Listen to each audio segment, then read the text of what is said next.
lakon iki werna-werna wae. Kaya bojoku tilik wong tuane sprene ora bali, iki njur sing dirembuk ki apa? Kok rumah sak kok ora ngelingi sing nang omah.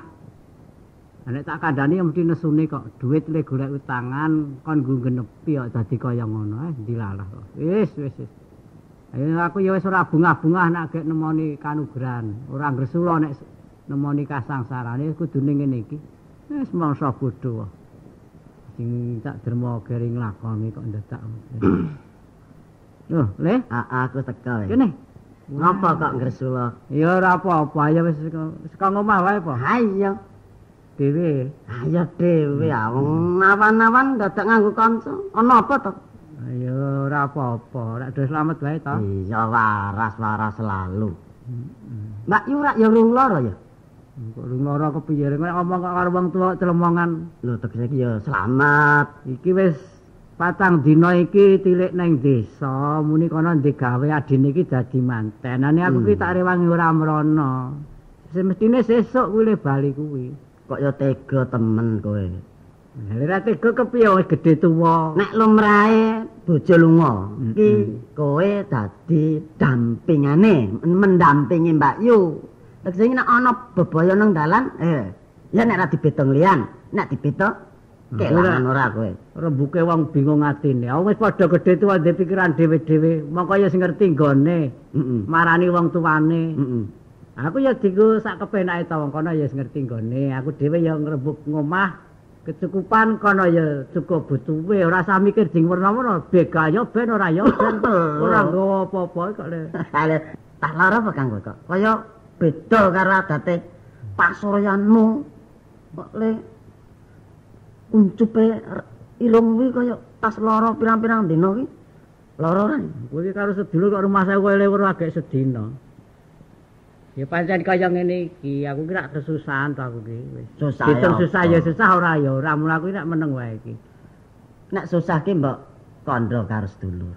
Nek ana abot repot, aku bisa ngudari ribetmu. Nah, nek pancen kowe omong kaya ngono aku ki rak ngene tak critani lakonku. Apa? Aku biyen dhek isih dodol karo Mbak Yumu. Kuwi rak ndandakke martabak. Ayo belakangane werna-werna, panganku ana martabak. Ana pisang goreng payek sak panunggalane kuwi kebutuhan wong-wong kuwi to. Pesen 2000 duwite kuwi. Nek cacahe ke basa 50 nek ora. 2000 duit. Pesen dhisik. Iya. Dite wis tak kei 1000 dilalai kok ngomah ki ya kagawan ya di nggarap sawah kok. Tangga ki wonten ngendho duwe gawe aku ki lali kaling-kalingan ki ngantek setahun ae piye. Wong dijenenge lali kuwi tak arani ki wis dijukuk Mbak Yumu jebul urung. Mbak Yumu ya ngarani aku nek tak jupuk bareng do ngerti nek tak parani tak genepi 1000 kono moh muring-muring ae mencak-mencak kae sing dodol martabak. Sik klondalan kae. Wah iya sing ireng. Wah ireng bengkaya rupane jan gegila. Bengkaya. Mbaya men ireng ngono ora tok banget mesake wonge to. Arane ya dudu wong kae badak. Lho, aku piye ta gres omong ku mongkap-mongkap kae. Lek kaya kowe iki. Wong nek marep ngalor aku ning kidule ku rupane kaya ning pinggir wit asem kae to. Piye? Gegere ku wis ngantek. Kali asem. Wah, anggere omong niba. Omong kok ngisor ki glepung dadi rupane ngantek kaya tenan ya. Tenan kaya cah ngatum. Aku nesu-nesu to. Ora 10.000 ora oleh kuwi apa memper. Mongko sing jenenge martabak ki rupane wis dudu martabak wis salin rupa. Ngejawantah padane. Setahun lemu pesen. Lali. Aku ki tinimbangane disuarani wong. Ya tak jupuk ya ora ketang ora kanggo ning aku ki wis leksanani rembug. Rumangsane wis rembugan. Kowe weruh sing jenenge martabak iku wis dudu martabak meneh.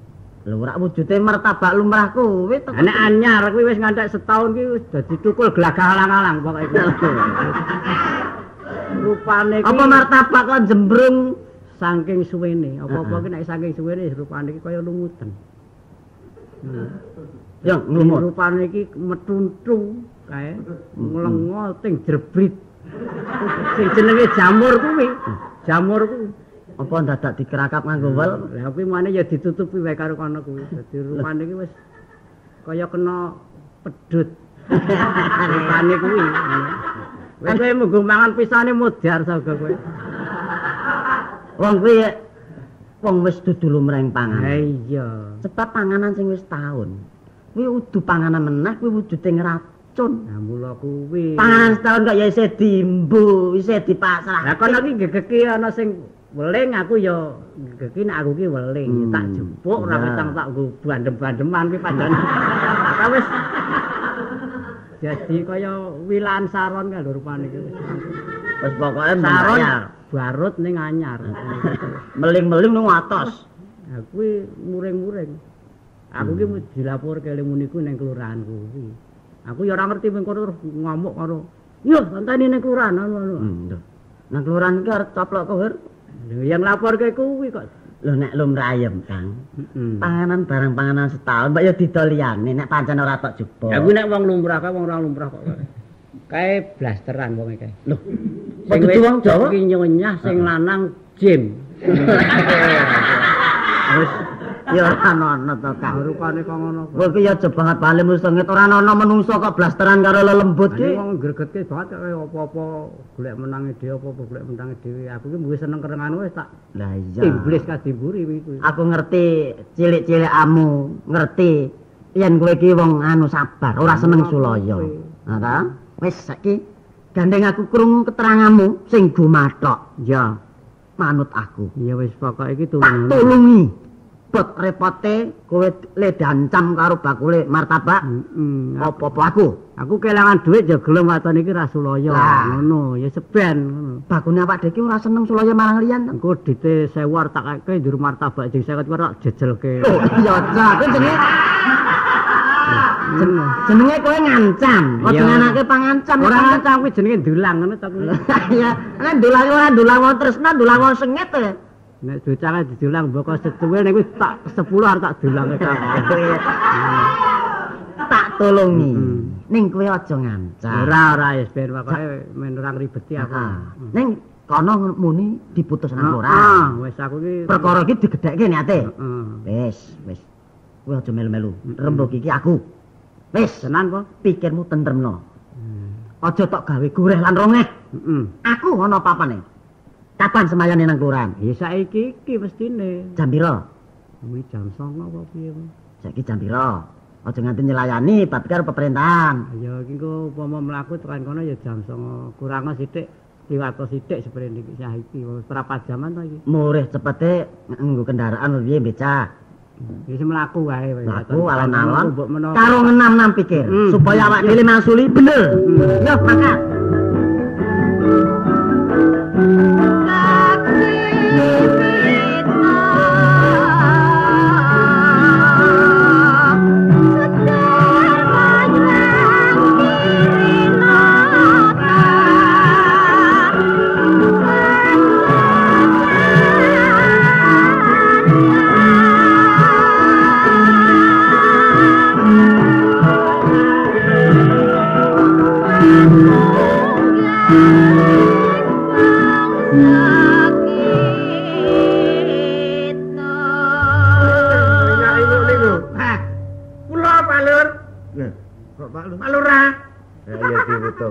Betul kendaraan aman sih?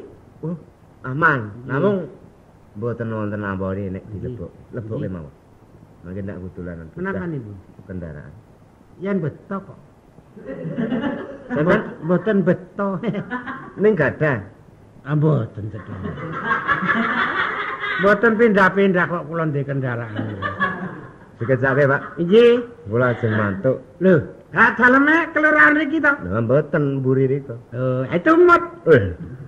Kula ajeng sarapan nih. Ayo melu apa ya dhewe. Ya apik to ditonton tiyang sanesnya kondisine ora dadi kurang jelas. Dadi wong niku apik niku nggih mangan bebarengan. Ngaten gotong royonge dadi. Nggih, pun sakniku udut riyin. Nggih. Udut. Nggih. Pundi? Sing pundi napa? Udut. Pon duwe. Nek duwe nek mau wis nglempus. Teneleng rore sama niku ora nggawa. Nah, kono kok cekelane kok kipo? Ah, jagake nek entuk cilik-cilikan. Cendakan niku. pangklinge kula wau kae sampeyan. Kula bak nganggo iket. Dadi rapite. Riyen ketok enom. Lah sakniki piye? Tuwa banget. Jit miturut tanggal. Nek tanggal Kula anggeripun tanggal 29. Waduh. Tuwik ngenteni bayar dhewe. Tanggal 15 branyak. Ngaten. Kula Terus rupa kula miturut kawontenan. Kok miturut kawontenan tanggal niku. Kawontenan keruh. Pucet. Ngeten. Terus ajur-ajer kan. Anu ada. Kula menika sajatosipun badhe matur kersanipun Pak Lurah. Badhe ndandosi cakruk. Weh, mletek wong iki. Sebab ngeten. Sajakipun badhe angsal rejeki. Sampean wis mundhak to rezekine? Nggih, anteng ngaten mawon. Terus sing ngedege pabrik? Sih, Pabrik napa? roti. Iki ngleteripun apa payu nika. Panggilan. Sampean yo anen Toko kula tekene ora. Toko roti apa payu. Sampeyan kangge wolak-walik. Tekene ora payu, Ning sing tuku laris. ya ora ana. Nika wis Tarani laris. boten. Lah nek ngoten tanpa bathi. Lha apa, Pak? Bacaket. Iki kepiye to? Anjir pun pinten taun nek sampean juragan? Sampun setahun menika lebih. Kawan welas saja. Anu madhep kula pindahnya Agustus nih. Nggih. Ya. Dados bebodro bikak toko martabakna Agustus. Sing sok masak ya sampean iki. Lho, kula nek nganti ditangani wong dak ting penyunyung. Gelo pokoke nek tandangi sap ublakanipun campuranipun ndok ikan benten. Kula niku wis tau ngrasakake. Kono goreng martabaknya ora tau nganggo lenga. Weh, Bensin. ning nggih dipangan kok. Lho, getir banget. Mangicipe. Lek dinalir ora payu. Sampean niku gendeng. Lho wis suwe. Lah wong martabak ki mestine ngene ya lenga klentik sing enak barang sing edi niku. Ah kok lenga bensin? Nika mik dinggo ndaget. Oh. Nek jane ya lenga samin. Nggo gegoyan ta? Kulo rumiyin manut dadi kresna dadi nek omong ki mesti nganggo guyu ngene. Kulo piyambak mawon guyu kok. Nate piyambak petengan kemekeleng. Upama turu. Nun Turu. wah turu sampun nanti ngetekke bantal loro. Lho sebabe? Nang kanane ku kaya ndelok tontonan ram banget sing tak cokot-cokot bantal. Aremo. Ne yo entek kapuke. Entek mergo mabul-mabul niku Mboten. disapu. Ah, kaulu. Kaulu kapangan. Ngaten Mas. Namun badhe lungsung pawarta kados pundi kabaripun Darsono anggenipun nyagahi asok perugian. Dateng kawula tak daftaraken wonten tiyang mendhet martabak belenjani. Menika ora wonten daftaranipun. Tanggal pinten iki? Sangalan. Oh, panggih won mergi won tanggali ta. Malah rumiyin tanggalane nganggo nomor becak. Tanggalan niku kok dinggo nemtokake dinane kok dadi tanggalan becak. Iki nganggo tanggalan sing ana nomor mek kok becak. Dek tanggal selikur. Selikur. Selikur. Nggih, selikur. Nggih, nami sampean piro? Iki nami sapa? Sing enom? Yen anu ngaten. Nami lare to. Nggih. Bambang. Bambang. Priye? Nggih. Asane iki dadi wong tuwa niku apike pindah. Rumina riwayatipun nami kula Boymin. Lajeng ndasan wonten kutha kula timbu Bambang Boymin. Weh. Ning ketelahipun tiyang undangna ming manmin. Malah ming boy. Kok ming boy? Boymin niku. Boymin. Kemajon sampean gawe jeneng ora usah diganti Bambang. Kula le nulis miturut natesena langkah dadi. Ning sing nulis ya sampean dhewe. Lha apa iso? Cetak kancane ngono kok. Nggih, kula pancen pun nampa niki Nggih. laporan sampean. Sampeyan nglapurke si Darsono. Dalana bab mendhet martabak teng sampean dhewe. Kono kurang longgar napa to teng kampung. Nggih, nggih. Lho, sampeyan niku pancen wong sing landung. Pripun kula tasih juragan buka toko. Nah, Kampung Rondo. Apa tahu teko? ning nyokong. Lho. Nyokong. Oh niku we ora. Lho, nyokong mboten. Kok niku rondo layak Layak. tahu. Nah, nek Ning nganggo genduren. genduran dhisik dhewe. Ayolah ta. Ning Kok ke sosiale semono. ning nggih duntang. Lho mboten. Ana jeneng ora ketelas sastra mlubut. Kula niki Pun apik sampean. amalah badhe usul dhateng penyantun Pak Lurah. Nggih. Rondo menika yen saged mbok siang.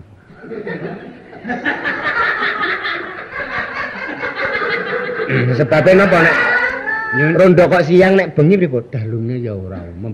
Karep kula bengi iki men dinggoni maling. Ya ora wis ana perangane dhewe. Nggih, nggih. Apa ana maling awan-awan? Pelune men ketelisipan. Lho ngeten kula kula rondo bengi karo maling ya ora wani ya. Ora kewirangan. Sampeyan pun tau weruh maling. Wah, dan wonten maling cilik kuwi ora tak oyak kok. Lho titikane napa ta maling niku? Lho, Titikane. lho ngeri bathuke dilap. Lah sampeyan niku nek ngaten maling. Lho, arek kriyen. Kriyen esanipun lali wah. Wong urip niku ampun nganti nindakake Dawa tangane. lho, anek Jawa tangane ngono genah Janaka. Lho kok Janaka? Janakane dawa tangane rak pas sikil ngono. Janaka kulit niku. Lho kok jebul wayang. Lah napa? Tegese dawa tangane niku memeruh darbeke ngriyan.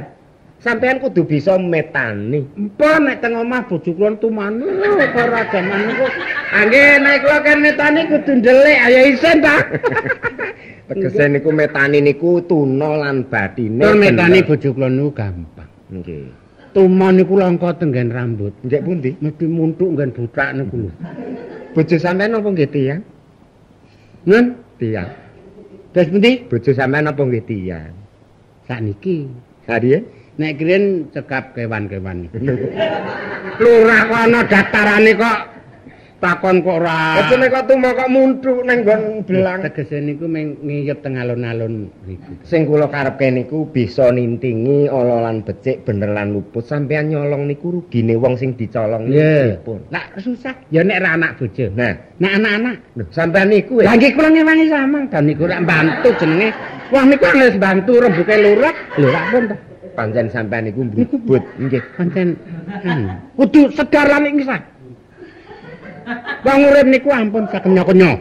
Nek iso sosial mikirke teng kanca. Kanca ra duwe, ya wis ben. Lah nek kowe sampeyan ora duwe, Lho nek iso gotong royong. Welas-welasan. Tekku tekmu. Lho niku apik. tekku. Lho nek iso. Tekmu dhewe ngono. Lho umum ta niku. Mboten, sing umum niku tekmu ya tekku, tekku ya tekmu. Nggih, nggih. Tegese matsinamat. Nah, sae niku. Nggih. Nek ora kaya ngoten ndak ilang kamanungsane. Sampeyan kula gambar ten mriki nggih. Sampeyan ngapur. Nggih. Pun kula gambar niki sampeyan. Nggih. Nami niku pokoke pun ngapurke, kula pun kalih sing pesen martabak. Nggih. Yuk kita. Ayo maju ya.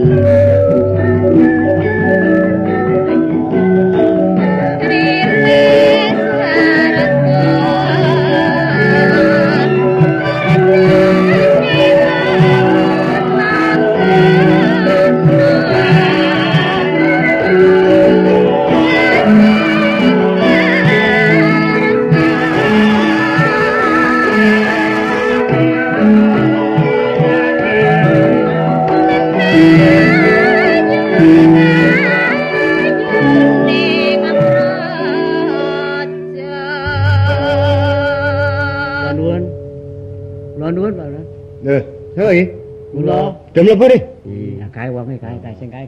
Sugeng enjing lak lurah. Nggih, sae. Sampeyan kita. Gini, Kasanan. sing siji lho sing siji. Lho sing klambi kuning. Sing ijo Bareng kula. nika. Nek kula kuwi niku sirando. Sing siji niki sinten, sampean? Rai kula menapa Pak Lurah dereng nate preso kalian kula. Ampun. Wilayah oke kok. namung kesupen. Nggih. Kula menika rayinipun Pak Dar. Nggih, nggih. Nggih. Riyen sing sampean nyolong jarik niku to? Lho, dereng nate.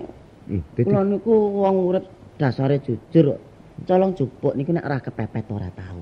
Mongko kerep kepepet. Harian. Sampean tunggale niku. Pura rombongan.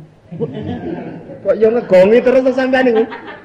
Kepareng matur wonten ngersanipun Pak Lurah. Nggih. Kula namung menika ndugaken kakang kula Darsono. Siang-siang napa jireh napa? Nggih. Nawang ngaten Pak Lurah. Kula menika kok gesang kok ketimplak-timplak. Nah, mula sampean mang nyambut gawe dadi aja nganti ketimplak. Nggih, ngaten. Penguripan kula menika ora tani. Tani. Pinten-pinten panenan kula menika kok kaya keserang oma. Sing keserang mangka sampean. mboten wonten oma. Ning kleru anggen kula nanem. Kula wingi Pak damel winih to Pak Lurah. Mbene napa? Telo. Kula Nggih. nanem tape. Tape kula tanem. Nggih. Mang ngewangi ngrungokke niki. Nggih.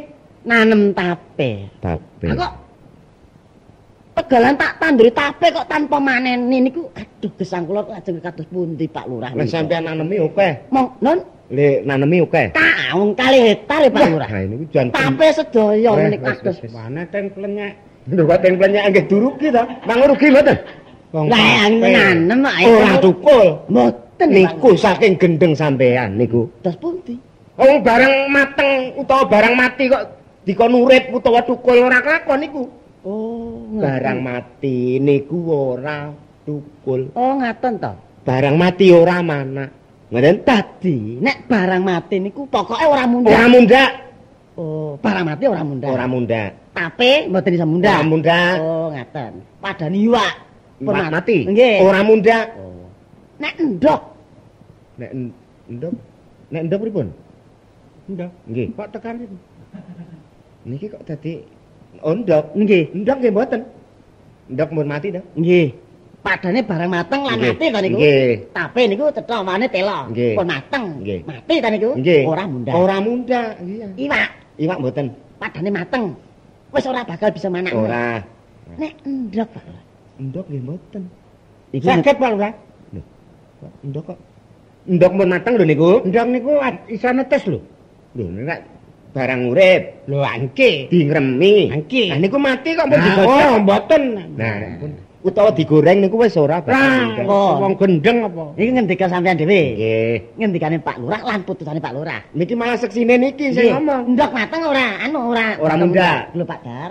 Lho, kowe ngerti dhewe. Niki ngaten. Menika urusanipun kakang kula Darsono. Nggih. Ah, nek ndok niku ora bakal mundak. Wong niki pesen martabak. Nggih. Meni ndoke bangkok. Ah monggo urusanmu Kang Dar. Pripun niki? Ora iso Ora iso mundak. Niku jenenge omongan sing ra tegas.